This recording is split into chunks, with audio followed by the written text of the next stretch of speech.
CHAP. 11. Of the composition and magic virtue of rings. Rings, when they are opportunely made, impress their virtues upon us insomuch that they affect the spirit of him that carries them with gladness or sadness, and render him bold or fearful, courteous or terrible, amiable or hateful, inasmuch, also as they fortify us against one's sickness, poisons, enemies, evil spirits, and all manner of hurtful things, and often, where the law has no effect, these little trifles greatly assist and corroborate the troubled spirit of the wearer, and help him, in a wonderful manner, to overcome his adversaries, while they do wonder how it is that they cannot effect any hurtful undertaking against him.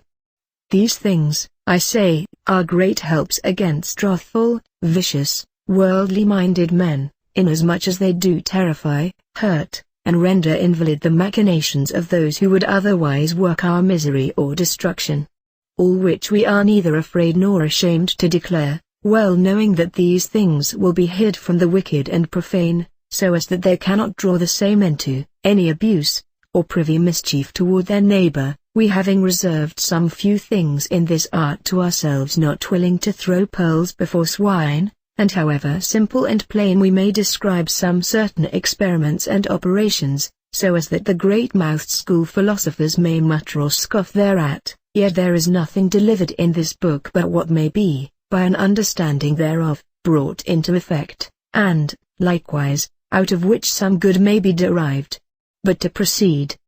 The manner of making of these rings is thus: when any star ascends in the horoscope, fortunately, with a fortunate aspect or conjunction of the moon, we proceed to take a stone and herb, that is under that star, and likewise make a ring of the metal that is corresponding to the star, and in the ring under the stone, put the herb or root, not forgetting to inscribe the effect, image, name, and character, as also the proper perfume. But I shall speak more of these in another place, where I speak of images and characters. Therefore, in making of rings magical, these things are unerringly to be observed as we have ordered. If anyone is willing to work any effect or experiment in magic, he must by no means neglect the necessary circumstances which we have so uniformly delivered. I have read, in Philostratus Jarcus, that a prince of the Indians bestowed 7 rings, marked with the virtues and names of the 7 planets,